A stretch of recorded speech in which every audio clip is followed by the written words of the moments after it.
الحمد لله له الحمد الحسن والثناء الجميل، وأشهد أن لا إله إلا الله وحده لا شريك له، له الملك وله الحمد بيده الخير وهو على كل شيء قدير. وأشهد أن نبينا وحبيبنا محمدًا عبده ورسوله أرسله الله رحمة للعالمين. اللهم صل عليه في الأولين، وصل عليه في الآخرين، وصل عليه في كل وقت وحين، وصل عليه في الملأ الأعلى إلى يوم الدين. وارض اللهم عن أهله وصحبه أجمعين، وارض اللهم عنا معهم بجودك وكرمك ورحمتك يا أرحم الراحمين. ثم أما بعد، أيها الإخوة المؤمنون، كان سيدنا أبو هريرة رضي الله عنه وأرضاه يخاطب الناس ويقول لهم: هل أخبركم على رجل دخل الجنة ولم يصلي لله ركعة؟ قالوا: كيف؟ فكان يذكر لهم رضي الله عنه وأرضاه رجل من الناس الذين عاشوا في زمن سيدنا النبي محمد عليه الصلاة والسلام. هذا الرجل اسمه عمرو بن ثابت. كان رجلا صاحب مال، وكان يمنعه من الدخول في الإسلام أن له أموال عند الناس، يقول: إذا دخلت في الإسلام فإنها من أموال ربا ولا يرجعونها إلي. حتى كان يوم أحد، فذهب هذا الرجل إلى أولاد عمه يبحث عنهم فلم يجد منهم أحد. كلما ذهب إلى بيت واحد منهم قيل له أنه خرج مع رسول الله صلى الله عليه وسلم إلى المعركة. طبعا نظر يمينا وشمالا ثم قال: والله سأخرج إلى أحد. وخرج إلى أحد وشارك في المعركة. وفي آخر المعركة كان في الرمق الأخير من عمره. قيل له: ما الذي أصابك؟ هل خرجت حمية لله ونصرة لدين الله أم نصرة لقومك؟ قال: بل خرجت نصرة لدين الله، وخرجت مجاهدا في سبيل الله. فبشره النبي صلى الله عليه وسلم بالجنة.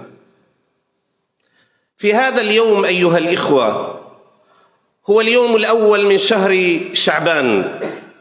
وشهر شعبان أيها الإخوة هو آخر الأشهر الإيمانية التي ترفع فيه الأعمال إلى الله، وإنما الأعمال بالخواتيم. وذكرت قصة الرجل أيها الإخوة لأن الخاتمة كانت شهادة في سبيل الله فدخل الجنة.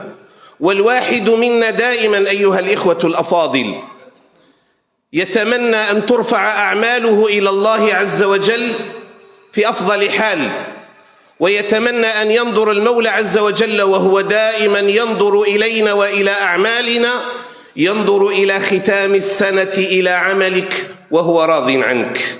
ولذلك النبي صلى الله عليه وسلم كما ثبت عنه في الحديث الصحيح من حديث سيدنا أسامة بن زيد الحب بن الحب رضي الله عنه وأرضاه، رأى النبي صلى الله عليه وسلم يكثر من الصيام في شعبان، فقال له: يا رسول الله صلى الله عليه وسلم، أراك تصوم في شعبان أكثر مما تصوم في غيره.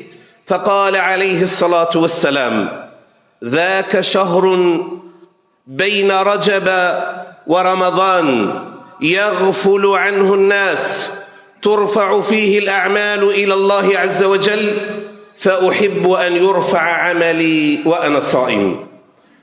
في هذا الحديث أيها الإخوة الأكارم تبيين لثلاثة أمور أيها الأحبة. الأمر الأول أن الاستعداد في شعبان سنة نبوية، وأن شعبان غفلة بشرية، وأن شعبان دورة تدريبية لشهر رمضان أيها الأفاضل. أما أنه سنة نبوية فالنبي عليه الصلاة والسلام يذكر بأن شعبان هو شهر التهيؤ، ورمضان هو شهر التهنؤ. شعبان شهر التهيئة، ورمضان شهر التهنئة. فمن تهيأ اليوم هنئ، كما كنا نستمع لفضيلة الدكتور، هنئ في تلك الليلة المباركة أيها الإخوة بعتق من النار، بجنة عرضها السماوات والأرض. يهنأ الإنسان في نهاية رمضان بأن يكتب الله عز وجل هذا الإنسان من أهل الجنة. كتبني الله وإياكم من أهل الجنة. فشهر شعبان شهر التطهر والتجهز، ورمضان شهر التلذذ. من دخل هذه المواسم أيها الإخوة، مواسم الطاعات، من دخلها بقلب متسخ قيل له خذ مطهرا، يعني يتطهر في تلك المواسم. أما من دخلها بقلب نقي ملئ عسلا، كما قال أحد الصالحين. يا أيها الأحبة، يا أيها الإخوة، مواسم الطاعات تعطى فيها على قدر استعدادك، كأن هناك موزع يوزع مثلا العسل، فإذا جئت بإناء كبير ملأ لك ذلك الإناء، وإذا جئت بإناء صغير أعطيت على قدر ذلك الإناء. كذلكم تماما أيها الإخوة، العطاء على قدر الاستعداد، الإمداد على قدر الاستعداد. فشهر شعبان شهر الاستعداد، رمضان شهر الإمداد، يعطيك الله عز وجل من خيراته وبركاته في ذلك الشهر الفاضل أو الفضيل. شعبان أيها الإخوة شهر اطلاع وشهر ارتفاع. الله عز وجل كما جاء في حديث النبي عليه الصلاة والسلام: يطلع الله عز وجل إلى عباده ليلة النصف من شعبان فيغفر لكل رجل لا يشرك بالله عز وجل، لا يشرك بالله، الله عز وجل يغفر له. في الحديث أيضا أن الله عز وجل يطلع على عباده فيغفر لهم جميعا إلا مشرك أو مشاحن، الذي عنده قطيعة مع الله والذي عنده قطيعة مع الناس. فلذلك رمضان شهر ترفع فيه الأعمال إلى الله عز وجل. والحبيب المصطفى صلى الله عليه وسلم يا أيها الأحبة دائما يعطينا هذه السنة في يوم الاثنين، في يوم الخميس، في صلاة الصبح، في صلاة العصر، في الأوقات التي ترفع فيها الأعمال إلى الله. النبي صلى الله عليه وسلم يوصينا بأن يحرص الإنسان في ذلكم الوقت على أن يكون في أفضل حال. سئل عن صيامه للاثنين والخميس فبين النبي عليه الصلاة والسلام بأن الأعمال الحصيلة الأسبوعية ترفع أيها الإخوة كل يوم اثنين وكل يوم خميس، والحصيلة اليومية في صلاة الصبح وفي صلاة العصر كما بين النبي صلى الله عليه وسلم في الحديث. أما الحصيلة السنوية يا أيها الإخوة فترفع في شعبان. ولذلك كان صلى الله عليه وسلم كما تقول أمنا عائشة في الحديث المروي في الصحيحين أنه صلى الله عليه وسلم ما كان يصوم شهر من غير رمضان، شهر كله إلا شعبان كان يصومه كله. وأم سلمة كما في الحديث الصحيح أيضا تقول رضي الله عنها وأرضاها: كان صلى الله عليه وسلم يصوم شعبان يوصله برمضان، يعني يصوم شعبان كله ثم يصوم رمضان صلى الله عليه وسلم، ليبين لنا أيها الإخوة الأفاضل فضل الاستعداد في هذا الشهر.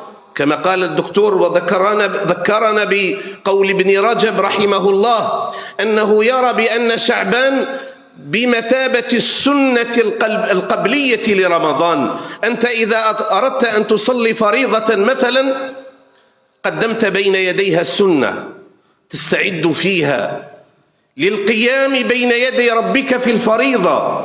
فكذلكم شعبان أيها الإخوة الكرام جعله الله عز وجل مقدمة لرمضان يستعد فيه الإنسان أيها الإخوة الكرام بالعمل الصالح متأسيا برسول الله صلى الله عليه وسلم. ثم شعبان غفلة بشرية يغفل عنه الناس أو يغفل عنه الناس كما جاء في حديث النبي صلى الله عليه وسلم. رجب من الأشهر الحرم، ورمضان شهر القرآن، وشعبان جاء بينهما، كأن الناس في شعبان دائما يذكرون رمضان ويستعدون لرمضان ومتى يأتي رمضان، ولكنهم ينسون شعبان. فبين لنا الحبيب المصطفى صلى الله عليه وسلم عظمة العمل في أوقات الغفلة أيها الإخوة. في أوقات الغفلة العمل يضاعف. اسمع معي إلى الحديث الصحيح أن النبي صلى الله عليه وسلم يقول: العبادة في الهرج كهجرة إلي.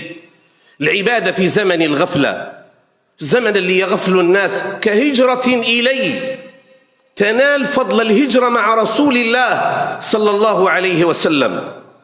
بل في حديث مسلم أن العبادة في الغفلة أيها الإخوة تنجي المؤمنين، تنجيك وتنجي أمتك. واليوم أنت تنظر إلى أحوال الأمة جميعا وتطرح هذا السؤال: ماذا علي أن أقدم في سبيل نصرة أمتي؟ تأتي مثل هذه الأيام ومثل هذه المواطن لتذكرك بأن العمل في زمن الغفلة كما أنه فيه ذلك الأجر. شوفوا خوتنا لما تقوم في الثلث الأخير من الليل، ربي عز وجل يعطي تلك العطاءات الجليلة. لماذا؟ لأن الناس نيام. تدخل إلى السوق تقول: لا إله إلا الله وحده لا شريك له، له الملك وله الحمد بيده الخير وهو على كل شيء قدير، يكتب الله لك 1000 حسنة، 1,000,000 حسنة. لماذا؟ لأن الناس في السوق في غفلة. فأنت حينما تذكر الله يعطيك الله عز وجل هذا الأجر العظيم وهذا الأجر الكبير. في حديث النبي صلى الله عليه وسلم لما قام يخطب في الناس صلى الله عليه وسلم، وسمع الناس أيها الإخوة بقافلة تجارية تدخل المدينة، خرج الناس وتركوا النبي صلى الله عليه وسلم يخطب، ولم يبقى معه إلا 12 رجلا منهم أبو بكر وعمر. فقال النبي عليه الصلاة والسلام: لو تتابعتم حتى لم يبقى معي أحد لملأ الله هذا الوادي نارا.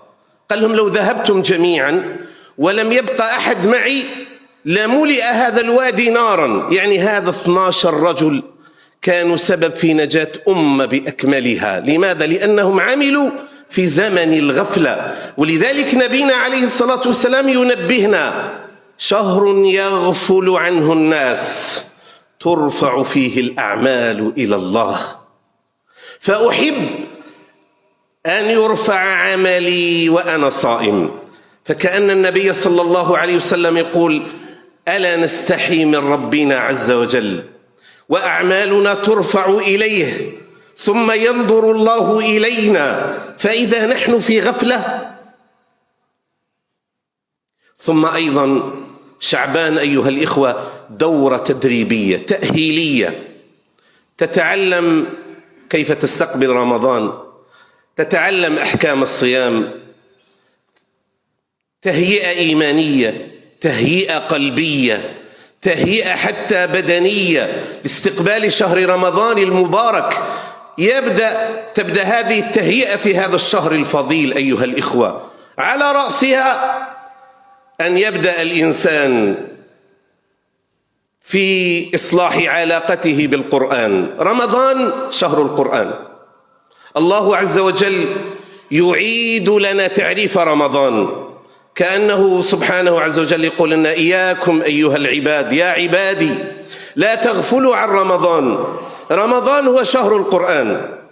ذكر الدكتور أنه تفتح فيه أبواب الجنة، تغلق فيه أبواب النيران، تصفد فيه الشياطين، كل هذا نعم.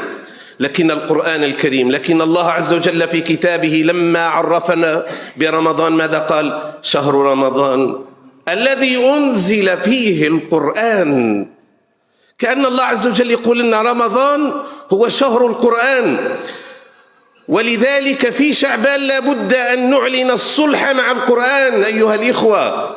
والسلف كانوا يسمون شعبان بشهر القراء.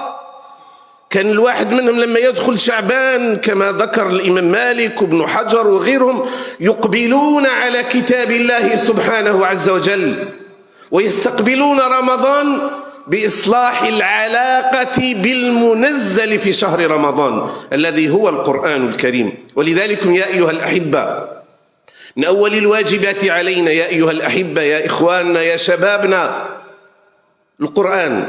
اجعل ورد يومي مع كتاب الله عز وجل، لا تضيعه. شبابنا وإخواننا، في عوض اللي نجلس في الشارع، في عوض اللي نريح في القهوة، في عوض اللي نبقى نضيع في وقتي ويأتي رمضان غدا ما نقدرش نصلي التراويح بين يدي الله، نصلي ركعتين ونخرج، ونصلي ربعة ونخرج.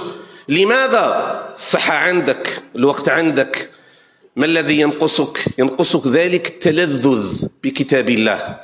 إذا أردت أن يعطيك الله تلك اللذة في رمضان استعد من اليوم. اترك جلسة مع كتاب الله عندك من المغرب للعشاء. عندنا كل يوم جمعة من المغرب إلى العشاء مدارسة للقرآن الكريم. درب نفسك على ذلك. إذا أصبحت لا تستطيع أن تجلس في جلسة للمدارسة لا يمكن غدا أن تتلذذ بالقرآن في شهر القرآن أيها الأخ الفاضل. القرآن وما أدراكم هو الروح، هو النور، هو الهداية. وكذلك أوحينا إليك روحا من أمرنا ما كنت تدري ما الكتاب ولا الإيمان ولكن جعلناه نورا نهدي به من نشاء من عبادنا وإنك لتهدي إلى صراط مستقيم.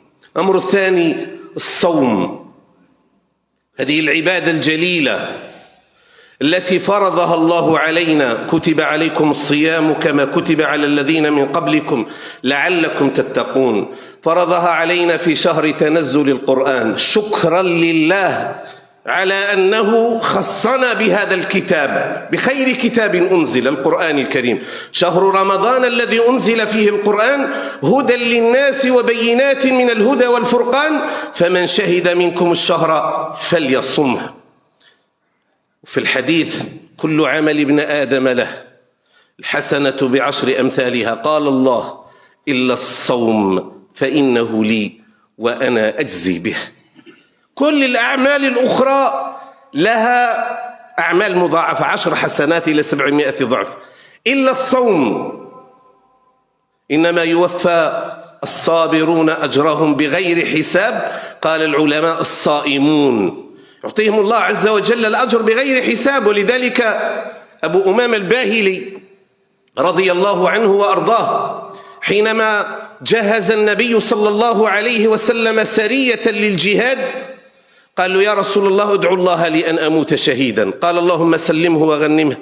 فرجع الرجل جهز جيشا آخر قال يا رسول الله ادعو الله لي بالشهادة. قال اللهم سلمه وغنمه. رجع سالما غانما. في الثالثة قال له كذلك. حتى في الرابعة قال له يا رسول الله أنا أحب أن ألقى الله شهيدا، أحب أن أدخل الجنة. يا رسول الله إذن دلني على عمل يدخلني الجنة. فقال له النبي عليه الصلاة والسلام عليك بالصوم فإنه لا مثل له، عليك بالصوم فإنه لا عدل له. فدرب نفسك على صيام أيام في هذا الشهر المبارك وحاول أن تكثر ما استطعت. الأمر الآخر الصدقات والزكوات وإعطاء الفقراء والمساكين والمحتاجين. كان السلف يخرجون كما قال ابن حجر كانوا يخرجون زكاة أموالهم في رمضان أو في شعبان عفوا، يخرجون زكاة أموالهم في شعبان. لماذا؟ قال ليتفرغوا لرمضان وليعطوا الفقراء ما يستقبلون به رمضان. هو خلاص خرج صدقاته والحمد لله، غدا يروح يصوم على روحه. والفقراء والمساكين أيضا يعطوا في شعبان ما يستقبلون به رمضان والحمد لله رب العالمين. هذا أيضا اليوم لما يخرج خاوتنا صدقاتهم وأموالهم ويعطوها لجيرانهم، لأحبائهم، للجمعيات الخيرية، لمن يكفلون اليتامى، لمن يكفلون الفقراء والمساكين، هذا أمر أيها الإخوة الحمد لله في بلادنا موجود هذا، فليبادر الإنسان إلى مثل هذه الأعمال الصالحة. ثم أيضا أيها الأفاضل من الأعمال التي لا بد للإنسان أن يبادر بها في هذا الشهر التوبة وإصلاح ذات البين. رأينا أيها الإخوة أن الله عز وجل يطلع إلى عباده ليلة النصف من شعبان، يغفر لكل الناس إلا اثنين: ذاك الإنسان المشرك، هذاك الذي قطع علاقته بربه وأفسد علاقته بخالقه، وذلك الإنسان الذي أفسد علاقته بالناس. عندك جارك، عندك أخوك، عندك حبيبك، عندك والديك، عندك أولادك، عندك زوجتك. أصلح العلاقة في هذا الشهر الكريم ليدخل عليك رمضان، والله عز وجل قد غفر لك ما مضى وفتح لك طريقا للخير بإذن الله عز وجل. أقول قولي هذا وأستغفر الله لي ولكم، فاستغفروه يغفر لكم وادعوه يستجب لكم.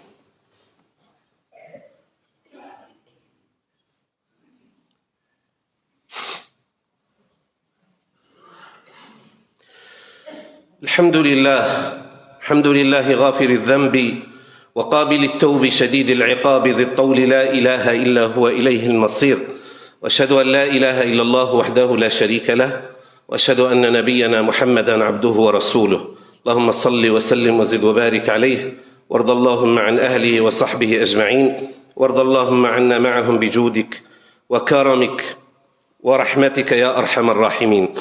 ثم أما بعد، عباد الله، أوصيكم ونفسي بتقوى الله، ومن يتق الله يجعل له مخرجا ويرزقه من حيث لا يحتسب. وأوصيكم ونفسي بذكر الله، قال تعالى: فاذكروني أذكركم واشكروا لي ولا تكفرون. أيها الأفاضل، البارحة كنا نستمع للناطق باسم أولئك الذين يجاهدون في أرض غزة، ونقل خبر استشهاد تلك الثلة من المجاهدين في أرض الرباط. طبعا بقدر ما الإنسان يشعر بالأسى لفقدان مثل أولئك العظماء، بقدر أيضا ما يفرح لأنهم نالوا ما تمنوا. ولا يليق بأولئك إلا أن تكون هذه نهايتهم. نذكر هنا خوتنا واحد القصة لعبد الفتاح أبو غدة رحمه الله، وهو أحد علماء الشام. قال: سبحان الله، كنت دائما لما أذكر قصة خالد بن الوليد رضي الله عنه، قول خالد بن الوليد يموت على الفراش. قال: كنت أتعجب، أقول كيف كل هذاك الجهاد وهذاك القتال في سبيل الله ثم يموت على فراشه؟ قال: وبقيت دائما أتساءل. قال: حتى جاتني فرصة، زرت دولة من دول آسيا، قال: والتقيت بأحد علمائها. قال: فسألني: هل تدري لماذا مات خالد على فراشه ولم يستشهد في المعركة؟ قلت: سبحان الله، كأنك تجيبني على سؤال لطالما سألته. قال: والله أعلم. قال: لأن النبي صلى الله عليه وسلم حينما أخذ الراية خالد في غزوة مؤتة، قال: والآن يأخذ الراية سيف من سيوف الله يفتح الله على يديه. قال: فسماه رسول الله سيف الله. قال: ولو سقط في المعركة، لو قتل في المعركة، لقال الناس: كسر سيف الله. قال: وسيف الله لا يكسر. قال: فكانت نهاية خالد هكذا. فهؤلاء الرجال لا يمكن إلا أن تكون نهايتهم استشهادا في سبيل الله. فنسأل الله عز وجل أن يتقبلهم في الشهداء، وأن يغفر لهم، أن يتقبل شهداءنا وشهداءهم وشهداء الأمة جميعا، وأن يرفع مقامهم في عليين. ننظر إلى حال إخواننا هناك ونستبشر خيرا، بهذه التضحيات وبهذا الإيمان وبهذا الثبات ذكرونا بأبطال هذه الأمة في القديم والحديث، ونسأل الله أن يجزيهم عنا خير الجزاء، كما نسأل الله عز وجل لإخواننا هناك الثبات، ونسأل الله تبارك وتعالى أن يرفع عنهم ذلك الغبن، وأن يبعد عنهم أذى الصهاينة المعتدين، ما زالوا في كل لحظة يهددونهم بالتهجير وبالطرد، هم وكل هؤلاء الظلمة في هذا العالم المتجبر المتغطرس الذين لا يريدون خيرا لهذه الأمة، أمة النبي محمد عليه الصلاة والسلام. يكرهون الإسلام، يكرهون القرآن، يكرهون من يقول لا إله إلا الله محمد رسول الله. ولذلك من واجبنا أن نعتز بديننا وأن نتمسك بإسلامنا. وصية لنفسي ولإخواني ولشبابنا العودة إلى الله والتمسك بكتاب الله وسنة رسول الله وتقوية بلداننا. يبدأ الإنسان بنفسه، بلده، بأمته، لأن كل قوة في هذه الأمة بإذن الله عز وجل هي نصرة لهذا الدين ونصرة لهذا الإسلام ورد لعدوان المعتدين. أيها الإخوة الأفاضل، من واجبنا أن نقف بجنبهم وأن نساعدهم وأن ندعو لهم وأن ندافع عنهم وأن ننشر قضيتهم، لأن قضيتهم هي قضيتنا في الحقيقة. شهداءنا رحمهم الله كانوا يقولون لا يكتمل استقلال الجزائر إلا باستقلال فلسطين. فهنا مصر حبيبنا النبي صلى الله عليه وسلم، وأولى القبلتين هنا المسجد الأقصى المبارك. نسأل الله عز وجل أن ينصر إخواننا وأن يثبتهم، آمين يا رب العالمين.